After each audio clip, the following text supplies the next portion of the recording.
Hello friends, welcome to GK dose. Friends, 78th BPSC के Prahar batch में आपका स्वागत है। इस प्रहार बैच सीरीज़ में हम लोग प्रतियोगिता दर्पण के करंट अफेयर को कवर कर रहे हैं।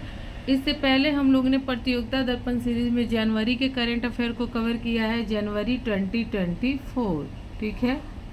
और फैब का नेशनल और इंटरनेशनल कवर कर लिया है। इस सीरीज़ में हम लोग फरवरी के साइंस टेक को देखेंगे, नियुक्तियाँ देखेंगे, पुरस्कार को देखेंगे। फ्रेंड्स, ये प्रहार बैच, करेंट अफेयर का प्रहार बैच आपके लिए काफ़ी इम्पॉर्टेंट है, तो फ्रेंड्स इससे ज़रूर जुड़िए। इससे आपका बीपीएससी में 80 to 90% क्वेश्चन जरूर कवर होगा। और इस सीरीज़ में हम लोग यहाँ जनवरी से अक्टूबर तक के सारे करेंट अफेयर को कवर करेंगे। जब ये सीरीज़ ख़त्म होगा ना, जैसे जनवरी से अक्टूबर तक का जब प्रतियोगिता दर्पण का करंट अफेयर कवर हो जाएगा, तो इससे रिलेटेड मैं 500 एबव आपसे एमसीक्यूज भी सॉल्व करवाऊंगी। एक वो मैराथन सीरीज़ होगा। तो फ्रेंड्स, अगर आप इस चैनल पे नए हैं तो हमारे चैनल जीके डोज को सब्सक्राइब कीजिए, शेयर कीजिए और लाइक कीजिए। चलिए शुरू करते हैं आज का डिस्कशन। आज का हमारा जो सबसे पहला, मैं इसको थोड़ा जूम कर लूँ, थोड़ा ज़्यादा ही जूम हो गया। चलिए, नवीनतम सामान्य ज्ञान है। जो भी कभी अगर पीडी आपने पढ़ा होगा तो देखा होगा कि नवीनतम सामान्य ज्ञान में क्या होता है। सबसे पहले आपको एक ये है यूपीआई का फुल फॉर्म आपको बताना है। यूपीआई आप लोग इतना यूज़ करते हैं, अगर पूछ दे एग्जाम में तो आप लोग गलत करके आ जाएंगे। इसका क्या होगा? Unified payment interface. यूपीआई का फुल फॉर्म याद रख लीजिएगा। ये क्या है? एक मोबाइल प्लेटफॉर्म है और इससे क्या होता है? मनी ट्रांसफ़र होता है। इसकी सबसे बड़ी विशेषता क्या है कि ये 24 घंटे या सार्वजनिक अवकाश के दिन भी ये वर्क करता है। इसलिए ऑनलाइन जो पेमेंट होता है वो इजी होता है, ठीक है। चलिए अब हम नियुक्तियाँ देखते हैं, फटाफट देख लेते हैं नियुक्तियों को। संजय कुमार जैन आईआरसीटीसी के नए चेयरमैन बने हैं, ठीक है। संजय कुमार जैन, बस इतना ही याद रखना है। और आईआरसीटीसी का फुल फॉर्म हम देख लेते हैं। आईआरसीटीसी का फुल फॉर्म होगा Indian railway catering and tourism corporation के नए चेयरमैन सह प्रबंधक फरवरी 2024 में कौन नियुक्त हुए हैं? संजय कुमार जैन। अगला देखते हैं, भारतीय मूल के डॉक्टर समीर शाह बीबीसी के नए चेयरमैन बने हैं। अब बीबीसी क्या है? तो ये यूके का, ब्रिटेन का ब्रॉडकास्टिंग चैनल है, ठीक है। काफ़ी ऑथेंटिक न्यूज़ दिखाता है। तो ये यूके के बीबीसी के नए चेयरमैन बने हैं। ये भारतीय मूल के हैं, डॉक्टर समीर शाह, याद रखना है, ठीक है। यूके, देखिए यूके ब्रॉडकास्टिंग से संबंधित है। थोड़ा सा और जूम करती हूँ ताकि आप लोगों को दिखे। वर्ष 2019 में ब्रिटेन की तत्कालीन महारानी एलिजाबेथ द्वितीय द्वारा commander of the order of British Empire के रूप में सम्मानित 72 वर्षीय समीर शाह इस पद को संभालने वाले भारतीय मूल के पहले व्यक्ति हैं। तो इसको याद कर लीजिएगा, मुझे इम्पोर्टेंट लग रहा है। चलिए, अब ये तो नहीं इम्पोर्टेंट है, जो इसमें इम्पोर्टेंट है मैंने वही कवर कराया है। हाँ, अब कुछ जो हाई कोर्ट है ना, उसमें न्यायाधीशों की नियुक्ति हुई है, चीफ जस्टिस की नियुक्ति हुई है हाई कोर्ट में, ठीक है। कर्नाटक उच्च न्यायालय में मुख्य न्यायाधीश के रूप में नियुक्ति के 21 दिन बाद न्यायमूर्ति पीएस दिनेश कुमार सेवानिवृत्त, मतलब वो 21 दिन ही मात्र मुख्य न्यायाधीश के पद पे रहे कर्नाटक उच्च न्यायालय के, ठीक है। इनका क्या नाम है? न्यायमूर्ति पी दिनेश कुमार। कार्यभार उन्होंने 3 फरवरी को संभाला और 24 फरवरी को सेवानिवृत्त हो गए, ठीक है। अगला हम देख लेते हैं। अब यहाँ पे कुछ फैक्ट्स बोल्ड लेटर में पढ़ लेते हैं। भारत की किसी उच्च न्यायालय में सबसे कम कार्यकाल न्यायमूर्ति संजय यादव का रहा है, जो जून 2021 में केवल 15 दिन तक इलाहाबाद के उच्च न्यायालय के मुख्य न्यायाधीश रहे। फ्रेंड्स, इम्पॉर्टेंट है, सबसे कम कार्यकाल किस न्यायाधीश का रहा है मुख्य न्यायाधीश के रूप में? संजय यादव का, इलाहाबाद उच्च न्यायालय में ओनली 15 डेज। आगे देखते हैं, न्यायमूर्ति अरुण भंसाली उत्तर प्रदेश उच्च न्यायालय के मुख्य न्यायाधीश नियुक्त हुए हैं, ठीक है। ये पहले का डाटा बता रहा है, ये अभी का नहीं है ये। और ये जो अरुण भंसाली अभी प्रेजेंट टाइम में उत्तर प्रदेश उच्च न्यायालय के नए मुख्य न्यायाधीश नियुक्त हुए हैं। तो 2 हो गया, कर्नाटक और उत्तर प्रदेश। अगला हम लोग देखते हैं, अगला है राजस्थान उच्च न्यायालय के नए मुख्य न्यायाधीश कौन नियुक्त हुए हैं? राजस्थान के मानिंद्र मोहन श्रीवास्तव, मानिंद्र मोहन श्रीवास्तव राजस्थान। तीसरा है आपको न्यायमूर्ति चक्रधारी शरण सिन्हा उड़ीसा उच्च न्यायालय के नए मुख्य न्यायाधीश नियुक्त हुए हैं। फिर है न्यायमूर्ति एस वैद्यनाथ मेघालय उच्च न्यायालय के नए मुख्य न्यायाधीश नियुक्त हुए हैं, यहाँ दिख रहा है एस वैद्यनाथन है। चलिए अगला हम देखते हैं न्यायमूर्ति विजय बिश्नोई गुवाहाटी उच्च न्यायालय के नए मुख्य न्यायाधीश नियुक्त हुए हैं। और ये सबसे इम्पोर्टेंट कि उत्तराखंड पीसीएस में पूछा भी है फ्रेंड, तो ये है न्यायमूर्ति रितु बाड़ी उत्तराखंड उच्च न्यायालय की पहली महिला मुख्य न्यायाधीश नियुक्त हुई है। ठीक है, अब ये उत्तराखंड उच्च न्यायालय में न्यायमूर्ति रितु बाड़ी वहाँ की पहली महिला मुख्य न्यायाधीश नियुक्त हुई है, ये याद रखना है। ठीक है, चलिए अब कुछ पुरस्कार को देखते हैं। बाफ्टा पुरस्कार, बाफ्टा पुरस्कार कहाँ दिया जाता है? ये तो ब्रिटिश फिल्म अकादमी का पुरस्कार है, बाफ्टा पुरस्कार 2024। अब इसमें सर्वश्रेष्ठ फिल्म का हम देख लेते हैं। सर्वश्रेष्ठ फिल्म ओपेनहाइमर है, ये आईफा में भी ये क्रिस्टोफर नोलन की मूवी है ये ओपेनहाइमर। इसको सर्वश्रेष्ठ ये ऑस्कर में भी फर्स्ट रैंक पे थी और इसको सर्वश्रेष्ठ मूवी का अवार्ड मिला है ऑस्कर में भी। यहाँ पे एक साथ हम देख लेते हैं। ब्रिटिश सिनेमा में उत्कृष्ट योगदान के लिए लाइफ टाइम अचीवमेंट पुरस्कार गुयाना मूल के ब्रिटिश क्यूरेटर जुन गुआनी को बाफ्टा फेलोशिप ब्रिटिश अभिनेत्री और निर्देशिका समंथा जैन मॉर्टन को दिया गया है। ठीक है, यहाँ पे कुछ मैंने हाईलाइट, उधर ये सारा इम्पोर्टेंट नहीं है, यहाँ मैं आपको बताती हूँ। सर्वश्रेष्ठ डायरेक्टर क्रिस्टोफर नोलन। ठीक है, कौन सी मूवी है उनकी ओपेनहाइमर। सर्वश्रेष्ठ फिल्म है ओपेनहाइमर। ठीक है, सर्वश्रेष्ठ गैर अंग्रेजी पिक्चर फिल्म को दिया गया है तो ये है ना the John of interest, German film है। मुख्य भूमिका में सर्वश्रेष्ठ अभिनेत्री एम्मा स्टोन फिल्म है पुअर थिंग के लिए दिया गया है। ठीक है, इतना ही इम्पोर्टेंट है। सर्वश्रेष्ठ फिल्म याद रखिएगा, सर्वश्रेष्ठ निर्देशक याद रखिएगा। ठीक है, गैर अंग्रेजी पिक्चर फिल्म याद रखिएगा द जॉन ऑफ इंटरेस्ट। ठीक है, the zone of interest, John नहीं, द जोन ऑफ इंटरेस्ट। यहाँ पे डॉक्यूमेंट्री में है सर्वश्रेष्ठ डॉक्यूमेंट्री 20 डेज इन मारियापुल, देख लीजिएगा फ्रेंड, डॉक्यूमेंट्री देखना चाहिए, इंस्पिरेशनल होता है। सर्वश्रेष्ठ एनिमेटेड मूवी है द बॉय एंड हेरोन, ये पूछा हुआ है कहीं मैंने देखा हुआ है, इधर ही पूछा हुआ है ये क्वेश्चन। सर्वश्रेष्ठ animated film the boy and the Heron. चलिए अब हम आते हैं जो अगला इम्पोर्टेंट मुझे लगा है, हाँ ये एक लाइन बस याद रखिएगा। आलोक कुमार विश्व हिंदू परिषद के नए अध्यक्ष नियुक्त किए गए हैं। बीबीआई ये जो है ना ये वाला ये बीबीआई है ये। ठीक है, न्यायमूर्ति M.A. खानविलकर, अब ये क्या बने हैं इसका हम लोग देखते हैं।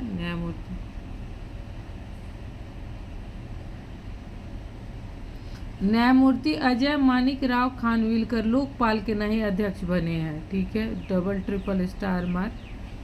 राष्ट्रपति द्रौपदी मुर्मू ने सर्वोच्च न्यायालय के सेवानिवृत्त न्यायाधीश न्यायमूर्ति M.A. खानविलकर को भ्रष्टाचार पर नजर रखने वाली सर्वोच्च संस्था निकाय लोकपाल का अध्यक्ष फरवरी 2024 में नियुक्त किया है।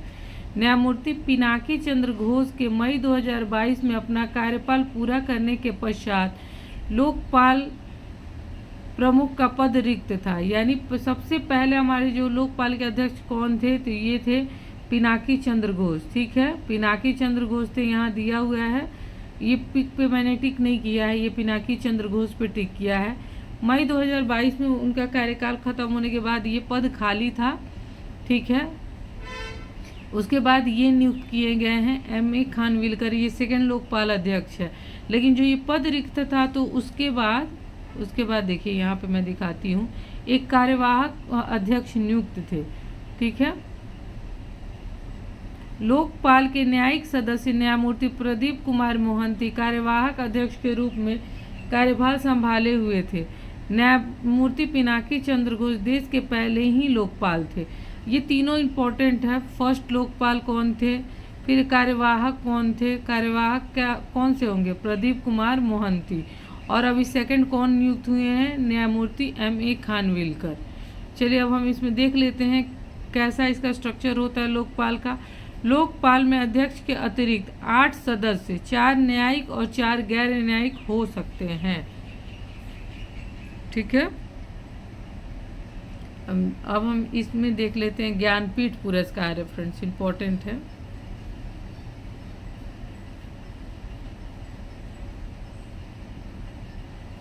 जगत गुरु रामभद्राचार्य एवं गीतकार गुलजार को संयुक्त रूप से 2023 का ज्ञानपीठ पुरस्कार प्रदान किया गया है। ये भी BBI है। और ज्ञानपीठ पुरस्कार क्यों प्रदान किया जाता है, साहित्य के क्षेत्र में सर्वोच्च ये पुरस्कार है और ये 58वां ज्ञानपीठ पुरस्कार था। सीरीज याद रख लीजिएगा, ठीक है।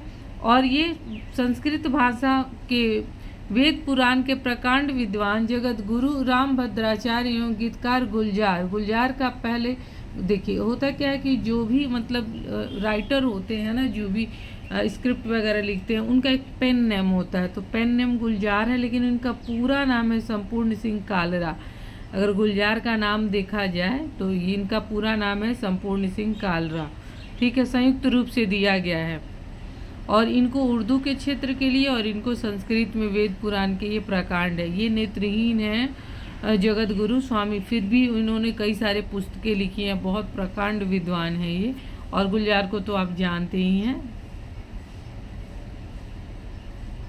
वर्ष 2023 के भारतीय ज्ञानपीठ पुरस्कार से सम्मानित होने वाले दूसरे साहित्यकार, पहले तो मैंने आपको बता दिया, दूसरे साहित्यकार संपूर्ण सिंह कालरा गुलजार के नाम से प्रसिद्ध हैं। ठीक है, प्रसिद्ध गीतकार होने के साथ साथ कवि, पटकथा लेखक, फिल्म निर्देशक, नाटककार और प्रसिद्ध शायर भी हैं। ठीक है, इनकी रचनाएं मुख्य रूप से हिंदी, उर्दू, पंजाबी, बेहतरीन शायरी, इन्होंने बहुत कुछ लिखा है। ठीक है, एक और चीज़ इनके बारे में मैं आपको बता दूं, वर्ष 2009 में फिल्म स्लम डॉग मिलेनियर में उनके गीत जय हो के लिए सर्वश्रेष्ठ गीत का ऑस्कर पुरस्कार भी इन्हें मिल चुका है और उन्हें ग्रैमी पुरस्कार से भी सम्मानित किया जा चुका है। कोई ऐसे बहुत साधारण पर्सन नहीं है, आप फेमस इनकी शेरो शायरियाँ पढ़ते हैं, लेकिन इनके साथ ये इनको बहुत सारा पुरस्कार, अवार्ड, ऑस्कर तक मिल चुका है। ठीक है, ग्रैमी अवार्ड तक मिल चुका है। चलिए हम अगला देखते हैं। ये ज्ञानपीठ पुरस्कार का जो है 1965 में सबसे पहले जी शंकर कुरुप को मिला था मलयालम भाषा में, और ये किसी न किसी एक भाषा में योगदान के लिए दिया जाता है। ठीक है, इस बार 2023 का क्या है देखिए, स्वामी रामभद्राचार्य संस्कृत और गुलजार संपूर्ण सिंह कालरा को उर्दू के लिए यहाँ दिया गया। मैंने लास्ट में आपको यहाँ पे हाईलाइट कर दिया है। अब कुछ निधन हम देख लेते हैं। निधन में बस हम लोग देखते हैं कि ज़्यादा तो इम्पोर्टेंट नहीं है, नाम याद रखना है। फली सैम नरीमन को आपने बहुत सारे जजमेंट में पढ़ा होगा। ठीक है, तो इनके बारे में हम लोग देखते हैं। इनकी कुछ पुस्तक है फ्रेंड्स, इससे पढ़ लीजिएगा। बिफोर मेमोरी फ्रेंड्स इनकी पुस्तक है। God save the Supreme Court, the state of the nation, India's legal system, cat it west system आदि शामिल है। ठीक है, ये है एलेक्सी, अगला है एलेक्सी नौलनी। ठीक है, एलेक्सी नौलनी जो है रूसी राष्ट्रपति व्लादिमीर पुतिन के कट्टर विरोधी हैं, जिनका डेथ हो गया है। ठीक है, रहस्यमयी परिस्थिति में निधन हो गया। बस इतना ही याद रखना है कि ये कहाँ से, जब हमास चीफ या ऐसे कुछ, हमास चीफ का ही पूछा था ना पिछले बार बीपीएससी, जिसको उसने गलत करवाया था।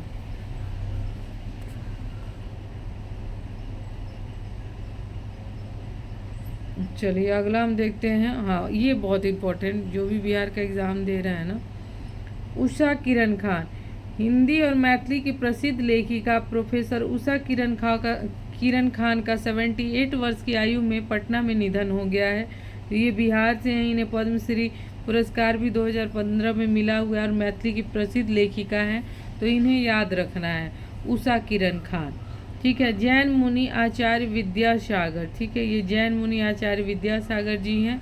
इनके बारे में हम देखते हैं। छत्तीसगढ़ के डोंगरगढ़ स्थित चंद्रगिरी तीर्थ पर संलेखना कर देह त्याग दी थी। अब संलेखना क्या है, तो संलेखना को थोड़ा जूम करके पढ़ लेते हैं। संलेखना जैन धर्म में एक प्रथा है जिसमें देह त्यागने के लिए स्वेच्छा से अन्न जल त्याग किया जाता है। तो इन्होंने संलेखना विधि से अभी 18 फरवरी को अपना देह त्याग दिया था। बस ये याद रखना है। ये तो है आमीन सियानी, इनका भी डेथ हुआ है। ये फ्रेंड्स थोड़ा सा ये दुखद है। क्यों? क्योंकि ये मात्र 24 साल के थे। और ये कौन थे? ये धावक थे, एथलीट थे, ठीक है, कैल्विन किप्टन। ठीक है, कैल्विन किप्टन मैराथन दौड़ में विश्व रिकॉर्डधारी केन्याई धावक कैल्विन किप्टन का केवल 24 वर्ष की आयु में नैरोबी में एक सड़क दुर्घटना में मृत्यु हो गई है। इसलिए फ्रेंड अचीवर थे, अभी मतलब जस्ट अभी राइजिंग स्टार थे। शिकागो मैराथन 2 घंटे 35 सेकंड में पूरी करके नया विश्व रिकॉर्ड स्थापित किया था। चलिए अगला देखते हैं। मनोहर जोशी। मनोहर जोशी के बारे में महाराष्ट्र के पूर्व मुख्यमंत्री रह चुके हैं, ठीक है, इनका भी निधन हो गया। पंकज उदास, याद रखिएगा, इनका भी निधन हुआ था। पंकज उदास, जाने माने गजल गायक पंकज उदास 72 वर्ष की आयु में 26 फरवरी 2024 को मुंबई में निधन हो गया। ठीक है, बहुत सारी इन्होंने गीत लिखी है, बहुत सारी इन्होंने गाने गाए हैं और उनको पद्मश्री अवार्ड भी मिल दिया गया है। पुस्तक देखते हैं, इम्पोर्टेंट है। सबसे पहले है ब्रेकिंग द मोल्ड, री इमेजिंग इंडियाज इकोनॉमिक फ्यूचर। ये रघुराम राजन एवं रोहित लांबा की पुस्तक है फ्रेंड्स। BBI है, RBI के गवर्नर ने ये लिखी है पुस्तक, ब्रेकिंग द मोल्ड, री imaging India economic future. Economics से ही याद रखिएगा, इकोनॉमिक्स से जुड़ा हुआ कोई आदमी लिखा होगा।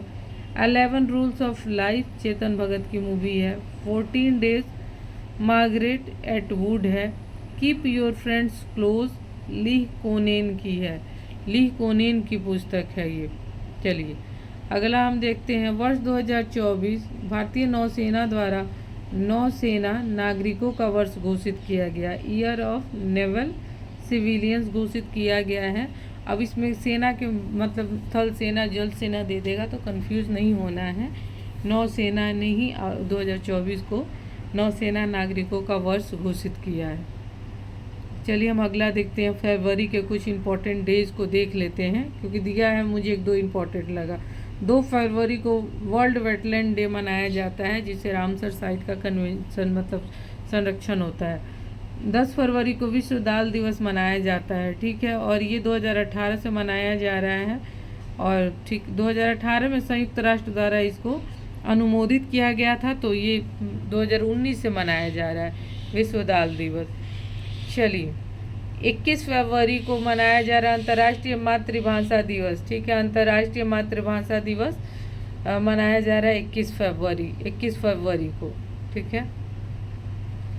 अगला हम लोग देखते हैं, एक लास्ट है, ये इम्पोर्टेंट है। 28 फरवरी राष्ट्रीय विज्ञान दिवस।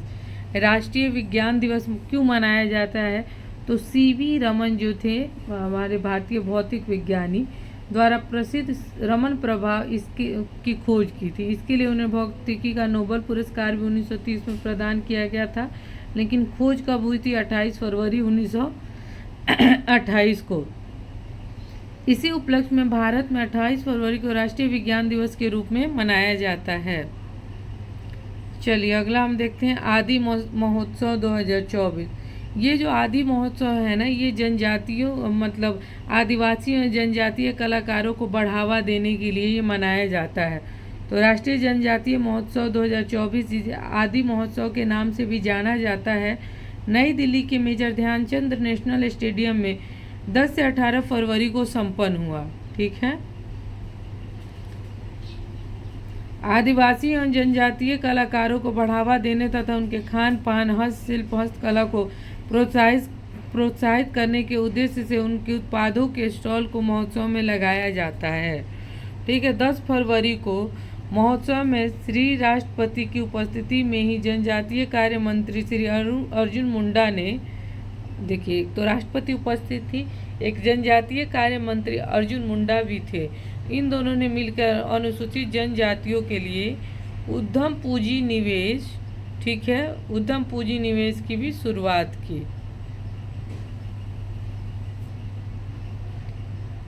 भारत मोबिलिटी एक्सपो है, तो ये कुछ खास विविध प्रकार के उत्पादों की प्रदर्शनी है, ठीक है। भारत मोबिलिटी ग्लोबल एक्सपो 2024 का आयोजन नई दिल्ली में प्रगति मैदान में किया गया, ठीक है।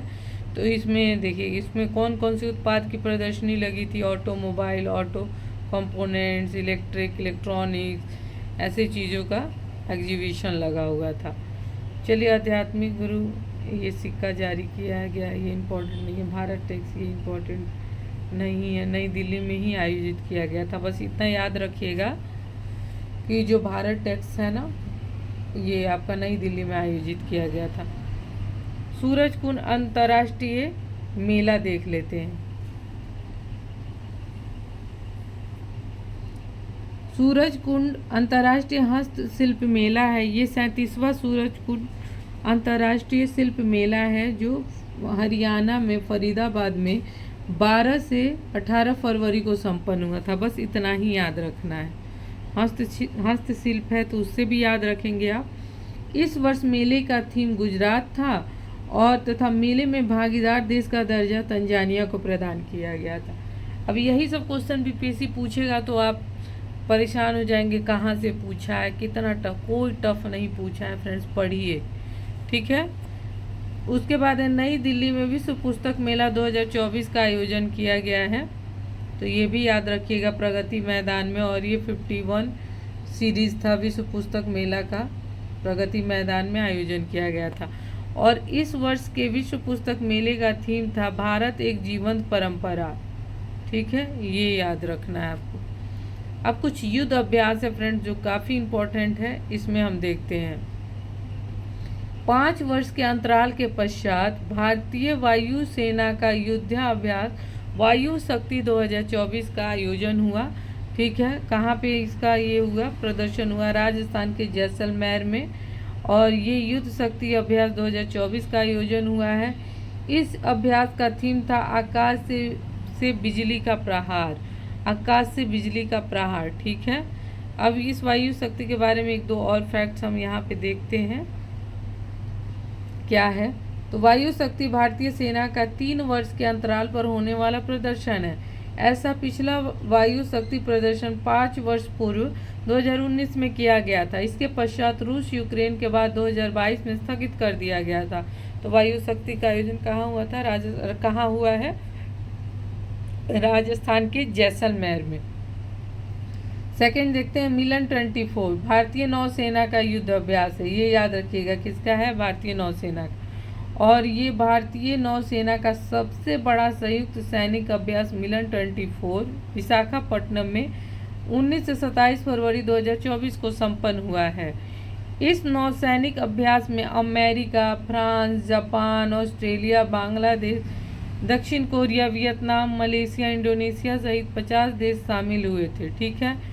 और इसमें भारत के 2 विमान युद्धपोत विक्रांत और विक्रमादित्य भी शामिल हुए थे। जो मिलन युद्ध अभ्यास है, यहाँ पे हम देखते हैं, जो मिलन युद्ध अभ्यास है भारतीय नौसेना का द्विवार्षिक अभ्यास है। इसकी शुरुआत 1955 में केवल 4 देशों से हुई है। अभी काफ़ी सारे देश जुड़ गए हैं, तो ये बहुराष्ट्रीय सैन्य अभ्यास है मिलन 24। और कहाँ हुआ है? ये विशाखापट्टनम में। तीसरा है धर्म गार्जियन 2024, ठीक है। भारत और जापान के सैन्य बलों का संयुक्त अभ्यास है, ठीक है। यह जो अभ्यास है ना, धर्म गार्जियन का 5वां संस्करण राजस्थान के महाजन फील्ड फायरिंग रेंज में किया गया है, ठीक है। धर्म गार्जियन भारत और जापान के सैन्य बलों के बीच होने वाला वार्षिक सैन्य अभ्यास है, ठीक है। मिलन क्या था? द्विवार्षिक था। और उससे पहले जो ऊपर में क्या था, ये था आपको वायु शक्ति, ये 3 वर्ष पे होने वाला था। मिलन द्विवार्षिक था और ये मतलब ईयरली है। चलिए, अब इसी के साथ आपका ये पुरस्कार वगैरह ये सब कुछ ख़त्म हुआ। अब हम देखेंगे साइंस टेक को, ठीक है। साइंस टेक में सबसे पहले है ये पूछा है फ्रेंड्स एग्जाम में, इसलिए मैंने करा दिया है। मानव दिमाग में चिप लगाना चिकित्सा विज्ञान की क्रांतिकारी उपलब्धि है। ठीक है। एलन मस्क की न्यूरो टेक्नोलॉजी कंपनी कौन है? न्यूरालिंक ने मानव दिमाग में वायरलेस कंप्यूटर चिप प्रत्यारोपित करने में सफलता प्राप्त किया है। न्यूरालिंक के अनुसार इस प्रत्यारोपण के बाद नेत्रहीन की रोशनी लौट सकती है और बधिर सुन सकते हैं। और ये कैसे सुन सकते हैं? क्योंकि ये दिमाग में इलेक्ट्रोड प्रत्यारोपित करता है। ठीक है। चिप की मदद से लकवाग्रस्त रोगी अपने आसपास के लोगों से बातचीत कर सकता है। ठीक है। काफ़ी हाई टेक्नोलॉजी है। ठीक है। न्यूरालिंक इंसानी दिमाग के पैदा होने वाले सिग्नल को समझ रही है। ठीक है। इसके फ़ायदे हैं तो फ्रेंड्स इसके नुकसान हैं। ठीक है। नुकसान क्या है ये भी दिखा देती हूँ कि देखिए चीज़ें बहुत सारी चीज़ें बदलने वाली है। ठीक है। ये मेमोरी बैकअप भी प्रदान करेगा, आपकी मेमोरी को वो सेव करेगा। ठीक है। इस चिप के जरिए लोगों की याददाश्त को भी बढ़ाया जा सकता है। ठीक है। इस चिप के लेकिन इसके दुरुपयोग की भी गुंजाइश है। अगर किसी विद्यार्थी को ये चिप लगा दिया जाए तो परीक्षा का अर्थ ही बदल जाएगा। ठीक है। अब है ग्लोबल वार्मिंग के लिए छाता। ठीक है। समुद्र के जल स्तर में वृद्धि। ठीक है। ये ग्लोबल वार्मिंग का इफेक्ट है। ये मेंस के लिए भी आप नोट कर सकते हैं, लेकिन प्रीलिम्स में भी पूछ सकता है। जंगलों की आग, बर्फ का पिघलना और धरती के तापमान में लगातार वृद्धि को रोकने के लिए यह अंतरिक्ष में छाता लगाने की बात हो रही है। देखिए अंतरिक्ष में विशालकाय छाता यानी सनसेट बनाकर सौर विकिरण को पृथ्वी पर आने से रोकना है। पता नहीं ये क्या होगा, कैसे होगा, इसके साइड इफ़ेक्ट क्या होंगे, लेकिन अभी इस पर प्लानिंग चल रही है कि सनसेट बनाया जाए अर्थ के ऊपर। अब है आइसलैंड का एक नया प्रयोग है। आइसलैंड जो कंट्री है ना वो ज्वालामुखी के नीचे खोदकर भूतापीय ऊर्जा बिजली पैदा करेगा। यानी ज्वालामुखी फूटने से पहले जो उसका मैग्मा होता है, देखिए ज्वालामुखी विशेषज्ञों के मुताबिक मैग्मा की ऊर्जा यदि पहले ही इस्तेमाल कर ली जाए तो ज्वालामुखी फटने का डर कम हो जाएगा। यानी वो मैग्मा जो धरती के अंदर रहता है, जो पहले से थोड़ा बहुत पहले से अनुमान रहता है कि अब यहाँ फूट सकता है, उससे पहले ही ज़मीन खोद के वहाँ से भूतापीय ऊर्जा बिजली पैदा करने का मतलब टेक्निक डेवलप कर रहा है आइसलैंड। ठीक है। ये याद रखिएगा। सेंटर फॉर विलक्षण है सेंटर फॉर वन हेल्थ। ठीक है। यानी मानव, पशु और पर्यावरण के स्वास्थ्य के लिए एक साथ निगरानी के लिए केंद्र बनाया जा रहा है। ठीक है। अब हम देखते हैं ये पक्षी प्रजाति विलोप के कगार पे, इसमें कुछ इम्पोर्टेंट नहीं है। ठीक है।